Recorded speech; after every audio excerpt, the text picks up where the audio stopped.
Hello friends, welcome to నవలా హృదయం. ఈ వీడియోలో మనం వసంత శిశిరం నావెల్ నెక్స్ట్ పార్ట్ చూడబోతున్నాం. కథలోకి వెళ్ళిపోదాం రండి. తాను కొద్ది రోజులు ఫామ్ హౌస్ లోనే ఉండబోతున్నానని శిశిరకు చెప్తాడు వసంత్. నిర్మల ద్వారా వసంత్ శిశిర దగ్గరకు వెళ్ళాడని తెలిసి కోపం తెచ్చుకుంటుంది సౌమ్య. ఆ తరువాత తనే శాంతించి భోజనానికి వెళ్తుంది. తినేసి గదికి వెళ్ళిన ఆమె ఏవేవో ఆలోచనలు చేసి నిద్రలోకి జారుకుంటుంది. తర్వాతి రోజు బ్రేక్ఫాస్ట్ తర్వాత నిర్మల వచ్చి, మేడం, మీరు ఎక్కడికో బయటకు వెళ్ళాలని చెప్పారట కదా, మీకోసం కార్ సిద్ధంగా ఉంది అని చెప్పగా తల కొట్టుకుంది సౌమ్య. వసంత్ ఉండే ఇల్లు కాస్త సిటీకి దూరంగాను, దానికి దగ్గరలో మంచి ప్రకృతి దృశ్యాలు ఉంటాయి కాబట్టి దాన్ని అడ్డం పెట్టుకొని ఫోటోగ్రఫీ చెయ్యాలి అని చెప్పి అక్కడికి వచ్చింది. ఇప్పుడు బయటకు వెళ్ళకపోతే తను వేరే ఉద్దేశంతో వచ్చినట్టు తెలిసిపోతుంది. కాబట్టి తప్పక తాను అవసరమైతే వాడొచ్చు అనుకుని తనతో తెచ్చుకున్న కెమెరాను అందుకుని వస్తున్నాను అని చెప్పింది. తనకు కావలసిన వస్తువులను ప్యాక్ చేసుకుని వెళ్ళి కార్ డ్రైవర్కి ఒక ప్రదేశం పేరు చెప్పింది. ఆమె కార్ ఎక్కి వెళ్లే వరకు కూడా నిర్మల ఆమెతోనే ఉంది. సౌమ్య ఎక్కిన కార్ గేట్ను దాటగానే ఆమె లోపలికి వెళ్ళి విషయాన్ని వసంత్కు మెసేజ్ చేసింది. ఫామ్ హౌస్లో ఉన్న శిశిర ఉమలు తర్వాతి రోజు పరీక్ష కావడంతో శ్రద్ధగా చదువుకుంటున్నారు. వసంత్ యథావిధిగా ఆఫీస్కి వెళ్ళి రాత్రి ఎప్పటికో ఇంటికి చేరుకున్నాడు. అతడు రావడమే అతడి కోసం డిన్నర్ పెట్టిన హాట్ ప్యాక్ను అతనికి ఇచ్చేసింది శిశిర. రేపటి రోజున పరీక్ష అని ముందే తెలియగా ఆమెను ఇబ్బంది పెట్టలేదు వసంత్. బుద్ధిగా భోజనం చేయగా క్రింద గదిలో శిశిర, పై గదిలో వసంత్ ప్రశాంతంగా నిద్రపోయారు. ప్రేమ నివాసం గదిలో కాలు కాలిన పిల్లిలా అటూ ఇటూ తిరుగుతూ ఆలోచిస్తోంది సౌమ్య. ఆ రోజు కూడా వసంత్ ఇంటికి రాకుండా శిశిర దగ్గరకు వెళ్ళాడని తెలిసి తట్టుకోలేకపోతోంది. నిజానికి ఇదంతా ఆమె ప్లాన్. తాను త్వరగా ఈ ఇన్సిడెంట్ నుండి బయటకు రావడానికి తనకు తెలిసిన ఒక ఫోటోగ్రఫీ కాంపిటీషన్లో పాల్గొనాలనుకుంటున్నట్లు, తన దృష్టిని అందమైన చిత్రాలను తన కెమెరాలో బంధించడంపై పెట్టాలనుకుంటున్నట్లు తాతయ్య రాజేంద్రవర్మకు చెబుతుంది ఆమె. డియర్ ఫ్రెండ్స్, నాదొక చిన్న రిక్వెస్ట్. మీరు చేసే చిన్న లైక్ మరియు కమెంట్ నాకు కొండంత ప్రోత్సాహాన్ని ఇచ్చి మరిన్ని ఇంట్రెస్టింగ్ నావెల్స్ ని అందించేలా సపోర్ట్ ఇస్తుంది. అలాగే ఛానల్ సబ్స్క్రైబ్ చేయడం మరొకండి ప్లీజ్. గతం సౌమ్యనే స్వయంగా వసంత్ ఇంటికి కొద్ది దూరంలో ఉండే అటవీ ప్రాంతం గురించి చెప్పి అక్కడైతే తనకు మంచి ఫోటోలు తీయడానికి అవకాశం ఎక్కువ అనడంతో ఆలోచనలో పడతాడు రాజేంద్రవర్మ. సౌమ్య తెలివిగా, కాకపోతే తాతయ్య అక్కడే ఉండి పని ముగించుకు రావాలి అనుకుంటే అది సేఫ్ ప్లేస్ కాదు. ఫోటోలేమో సూర్యోదయం లేదా సూర్యాస్తమయ సమయాలలో బాగా వస్తాయి, ఏం చేయాలో అర్థం కావడం లేదు అని అంటుంది.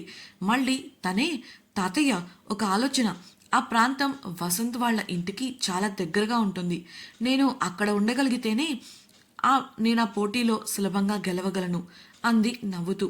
రాజేంద్రవర్మ ఓ నిమిషం తర్వాత, సౌమ్య, వసంత్ పెళ్ళైనవాడు, అసలే నువ్వు అతనితో పెళ్లి చెడిపోయిన డిప్రెషన్లో ఉన్నావు, నువ్వు అక్కడకు వెళ్ళటం బాగోదమ్మా అనగా సౌమ్య వివరిస్తూ, అలాంటిదేం జరగదు తాతయ్య.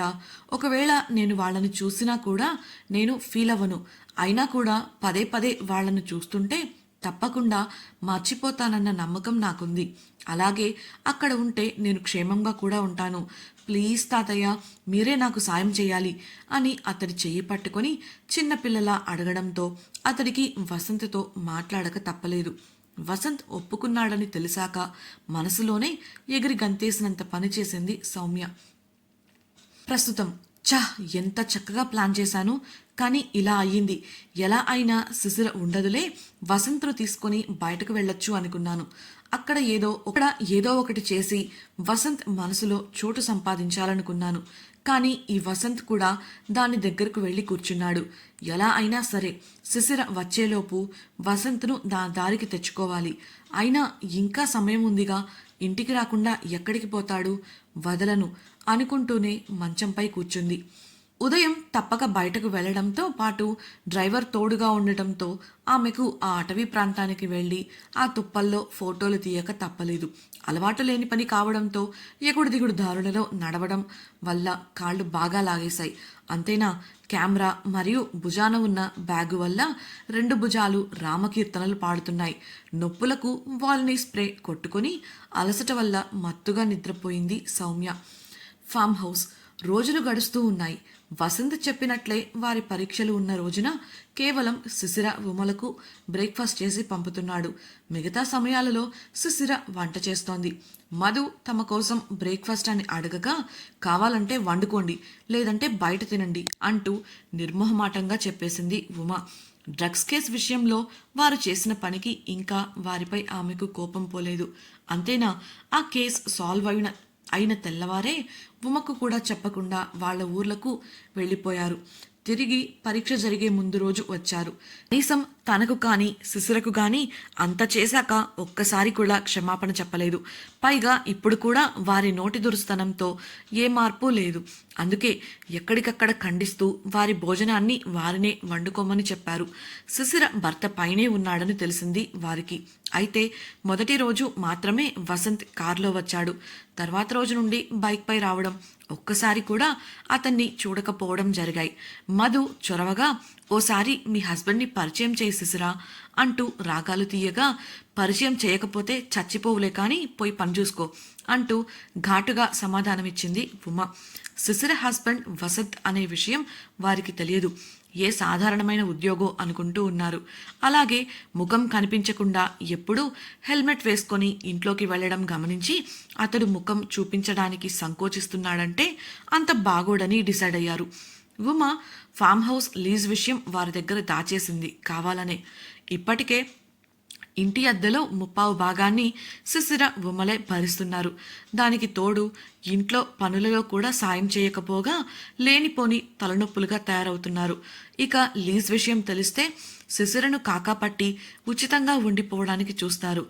ఏదో తమకు తోడుగా ఉంటారు అన్న ఆలోచనతో ఇంట్లో ఉండనిస్తే వారి పనులతో పిచ్చెక్కిస్తున్నారు అనేది ఉమ కోపం. ఇక శిశిర భర్త అక్కడ ఉంటున్నాడు అంటే శిశిర ఓనర్తో మాట్లాడి ఉంటుంది అనుకున్నారు. వసంత్ కూడా ఆఫీస్ నుండి నేరుగా ఫామ్ హౌస్కి వచ్చేస్తున్నాడు. ఒక్కరోజు కూడా ప్రేమ నివాసంకు వెళ్ళలేదు. ఒకవేళ రాజేంద్రవర్మ అడిగితే శిశిరను అడ్డు పెట్టుకొని ఏదైనా చెప్పొచ్చులే అనుకున్నాడు. ఇంట్లో నుండి ఏదైనా కావాల్సి వస్తే అప్పుడప్పుడు కిషోర్ని పంపి తనకు కావాల్సిన ఫైల్స్ తెప్పించుకుంటున్నాడు. డియర్ ఫ్రెండ్స్, నాదొక చిన్న రిక్వెస్ట్. మీరు చేసే చిన్న లైక్ మరియు కమెంట్ నాకు కొండంత ప్రోత్సాహాన్ని ఇచ్చి మరిన్ని ఇంట్రెస్టింగ్ నావెల్స్ని అందించేలా సపోర్ట్ ఇస్తుంది. అలాగే ఛానల్ని సబ్స్క్రైబ్ చేయడం మరవకండి ప్లీజ్. మరో ప్రక్క సౌమ్య కూడా విషయం అర్థమైంది. అతడు ఇంటికి వస్తే ఎలాగోలా అతనితో బయటకు వెళ్ళాలి, సరదాగా గడపాలి అనుకుంది. అలా జరగకపోగా నిర్మల మరియు డ్రైవర్ల కారణంగా ఆమె ప్రతిరోజు ఫోటోషూట్ కోసం అడవుల్లో తిరగాల్సి వస్తోంది.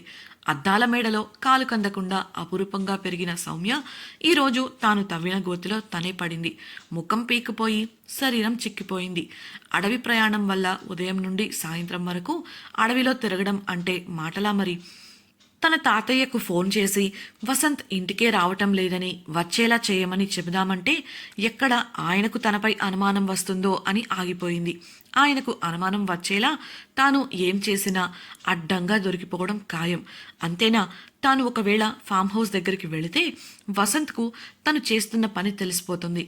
దాంతో నిస్సహాయంగా 4 రోజులకే తన పని పూర్తయిందని చెప్పి తన ఇంటి దారి పట్టింది. హైదరాబాద్. అలీ రేష్మలు తమ స్టాఫ్తో పాటు ఫుడ్ ఫెస్టివల్ జరుగుతున్న చోటికి వెళ్లి తమ పనులను మొదలుపెట్టారు.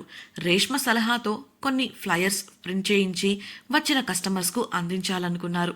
అక్కడ హైదరాబాద్లోనే బాగా ఫేమస్ అయిన చాలా రెస్టారెంట్స్ ఆ రోజు ఆ ఫెస్టివల్లో పాల్గొంటున్నాయి. సాయంత్రం ఫెస్టివల్ ఆరంభమవుతుంది కాబట్టి ఆలోపు వారు పూర్తి చేయవలసిన పనులపై దృష్టి పెట్టారు. తామంతా ముందే ప్లాన్ చేసుకున్నట్లుగా అలీ రెస్టారెంట్ ఈ ఫుడ్ ఫెస్టివల్లో పాల్గొంటున్నట్లు ముందు నుండే సోషల్ మీడియాలో ప్రచారం చేశారు. ఆ ఫెస్టివల్కు వచ్చే కస్టమర్లకు అనుగుణంగా మెనూలో మార్పులు చేశారు. ఉత్సాహంగా అలీ రేష్మలు కూడా పనులలో పాల్పంచుకున్నారు. ఆఫీస్లో తన సీట్లో కూర్చొని గంభీరంగా ఎదుటి వ్యక్తి వంక చూస్తున్నాడు వసంత్. ఆ వ్యక్తి కూడా ఏమాత్రం తగ్గకుండా అదే గంభీరత్వాన్ని ప్రదర్శిస్తున్నాడు. వసంత్ మొహంలో అసహనం తొంగి చూస్తోంది. మీరు చెప్పింది చేసే వ్యక్తిని నేను కాదు, అందుకోసం బయట చాలామంది దొరుకుతారు, ఇక మీరు బయలుదేరొచ్చు చెప్పేసి సిస్టంలో తన పని తను చూసుకుంటున్నాడు వసంత్. ఆ వ్యక్తి ఎవరో కాదు, వసంత్ పెళ్లైన కొత్తలో వసంత్ ఆఫీస్ మొత్తాన్ని తన కంట్రోల్లోకి తీసుకున్న పెద్దాయనతో వసంత్ అలా దురుసుగా మాట్లాడటం నచ్చని పెద్దాయన సెక్యూరిటీ, సార్తో మర్యాద లేకుండా మాట్లాడతారా అంటూ కోపంగా ఒక అడుగు ముందుకు వేశాడు. వసంత్లో ఎలాంటి జంకు లేదు. ధర్మ అన్న పెద్దాయన పిలుపుకు ఆగిన ధర్మ పెద్దాయన వారించడంతో వెనక్కు వెళ్ళిపోయాడు. పెద్దాయన వసంత్ వైపు నవ్వుతూ చూసి, నేను వెళ్ళొస్తాను, ఒకసారి మళ్ళీ ఆలోచించి నిర్ణయం తీసుకో అని వెనక్కు తిరగకుండా అక్కడి నుంచి వెళ్ళిపోయాడు. అతడితో పాటే అతడి సైన్యం కూడా. ఆయన వెళ్లడమే అసహనంగా కదిలాడు వసంత్. కిషోర్ లోపలికి వస్తూ, ఏంట్రా అతని ప్రాబ్లం, పదే పదే ఇలా ఎందుకు వస్తున్నాడు, ఆఫీస్లో స్టాఫ్ ఇబ్బంది పడుతున్నారు అని అనగా అందుకు సమాధానం ఇవ్వలేదు వసంత్. అందుకు బదులు, నేను చెప్పిన పనులు ఎంతవరకు వచ్చాయి, రేపు ఉదయానికి నేను అడిగినవన్నీ నా టేబుల్పై ఉండాలి, ఉదయానికల్లా నేను చేయవలసిన పనులు పూర్తయిపోవాలి అని గంభీరంగా చెప్పడంతో కిషోర్, ఓకే బాస్, మీరు అడిగినవి సాయంత్రానికి వచ్చేస్తాయి, మన వాళ్ళు అదే పనిలో ఉన్నారు, ఇక మీరు చేయాల్సిన పనులు పావుగంటలో ఫైల్స్ అన్నీ మీ ముందుంటాయి, చూసి సంతకాలు చేయండి అని చెప్పి అక్కడి నుంచి వెళ్ళిపోయాడు. ఇంతకు ముందు కూడా ఆ పెద్దాయన వచ్చినప్పుడు వసంత్ దాని వెనుక ఉన్న కారణాన్ని చెప్పలేదు. ఇప్పుడు కూడా చెప్పకపోవడంతో గట్టిగా అడగాలనుకోలేదు కిషోర్. ఆ విషయాన్ని అక్కడితో వదిలేశాడు. అదే సమయంలో అతడికి సౌమ్య తిరిగి వెళ్ళిపోయింది అని నిర్మల నుండి మెసేజ్ రావడంతో చూసి ఫోన్ పక్కన పడేసి పనిలో పడ్డాడు వసంత్. Farm house. రేపు లాస్ట్ ఎగ్జామ్స్ కావడంతో కూర్చొని బుద్ధిగా చదువుకుంటున్నారు శిశిర, ఉమ. డ్రగ్స్ సంఘటన జరిగాక మధు, వీణలతో సంబంధం లేకుండా తమ పనులు తాము చేసుకుంటూ, కనీసం వారేదైనా అడిగినా కూడా మాట్లాడకుండా చదువులో పూర్తిగా మునిగిపోయారు. అప్పుడే శిశిరకు వసంత్ నుండి మెసేజ్ వచ్చింది. ఈ రాత్రికి నేను ఫామ్ హౌస్కు రావడం కుదరదు, ఇంటికి వెళ్తున్నాను అని. ఆమె అదే విషయాన్ని ఉమతో పంచుకోగా, బహుశా ఏవైనా పనులున్నాయేమోలే, మనం రేపు ఉదయం ఇంకాస్త ముందు లేవాల్సి ఉంటుంది, వాసుగారు లేరు కాబట్టి మన బ్రేక్ఫాస్ట్ మనమే వండుకోవాలి అని అంది. నిజమే అన్న శిశిరతో కలిసి చదువు ముగించి ఆ నైట్కి కుక్ చేసుకుని తిని పడుకున్నారు ఇద్దరు. డియర్ ఫ్రెండ్స్, నాదొక చిన్న రిక్వెస్ట్. మీరు చేసే చిన్న లైక్ మరియు కమెంట్ నాకు కొండంత ప్రోత్సాహాన్ని ఇచ్చి మరిన్ని ఇంట్రెస్టింగ్ నావెల్స్ని అందించేలా సపోర్ట్ ఇస్తుంది. అలాగే ఛానల్ను సబ్స్క్రైబ్ చేయడం మరొకండి ప్లీజ్. ప్రేమ నివాసం. ఆ రాత్రి ఇంటికి చేరుకున్న వసంత్ నిర్మలతో మాట్లాడి సౌమ్య ఇంట్లో ఉండగా జరిగిన విషయాల గురించి ఇంకా వివరంగా తెలుసుకున్నాడు. నిర్మలకు కొన్ని విషయాలు చెప్తూ భోజనం చేసేసి చివరిగా తాను ఉదయాన్నే బయలుదేరడానికి ఏర్పాట్లు చేయమని చెప్పి గదికి వెళ్ళిపోయాడు. Farm house. ఆఖరి పరీక్ష కావడంతో ఉదయాన్నే త్వరగా లేచిన శిశిర, ఉమలు వారి పనులు చేస్తూ బయటకు వచ్చేసరికి వసంత్ కార్ ఎదురుగా కనిపించింది. అదే సమయంలో వసంత్ కూడా వారికి బ్రేక్ఫాస్ట్ క్యారేజ్ తీసుకుని క్రిందికి దిగుతూ కనిపించాడు. అతడిని అక్కడ చూసి షాక్ అయ్యారు ఇద్దరు. కారణం, అతడు రాత్రి రానని చెప్పాడు, కానీ ఉదయాన్నే ఇక్కడ ఉండడం చూసి ఆశ్చర్యంగా ఉంది. వారి ముఖాలలోని భావాలను చదివినట్లుగా, నేను రాత్రి మన ఇంట్లోనే ఉన్నాను, జస్ట్ వచ్చి ఒక హాఫ్ అన్ అవర్ అవుతుంది, ఇవాళ మీ లాస్ట్ ఎగ్జామ్ కదా, ఆల్ ది బెస్ట్ అంటూ శిశిర చేతికి క్యారేజ్ అందించాడు. మౌనంగా తల ఊపి ఇంట్లోకి వెళ్లబోతున్న శిశిరను ఆపి అతడు చెప్పిన మాటలకు ఆమె ముఖం చిన్నబోయింది. శిశిర అలా ఉండటానికి కారణమేంటి? వసంత్ ప్రేమ నివాసంకు వెళ్లి మళ్ళీ ఫామ్ హౌస్కి ఎందుకొచ్చాడు? ఇంతటితో సౌమ్య ప్లాన్స్ ఆపేస్తుందా? ఇకపై మధు, వీణలు మౌనంగా ఉంటారా, లేక మళ్ళీ ఇబ్బందులు సృష్టిస్తారా? ఫుడ్ ఫెస్టివల్లో ఎటువంటి పరిణామాలు చోటు చేసుకోబోతున్నాయి తెలుసుకోవాలనుకుంటున్నారా? అయితే ఛానల్ను సబ్స్క్రైబ్ చేసి రాబోయే ఎపిసోడ్స్ తప్పకుండా వినేయండి. మీకు ఈ నావెల్ నచ్చినట్లయితే లైక్ చేసి మీ అభిప్రాయాలను మాతో పంచుకోవడం కోసం కామెంట్ సెక్షన్లో తెలియజేయండి. ఇట్లు మీ నవలా హృదయం team. Thank you for listening.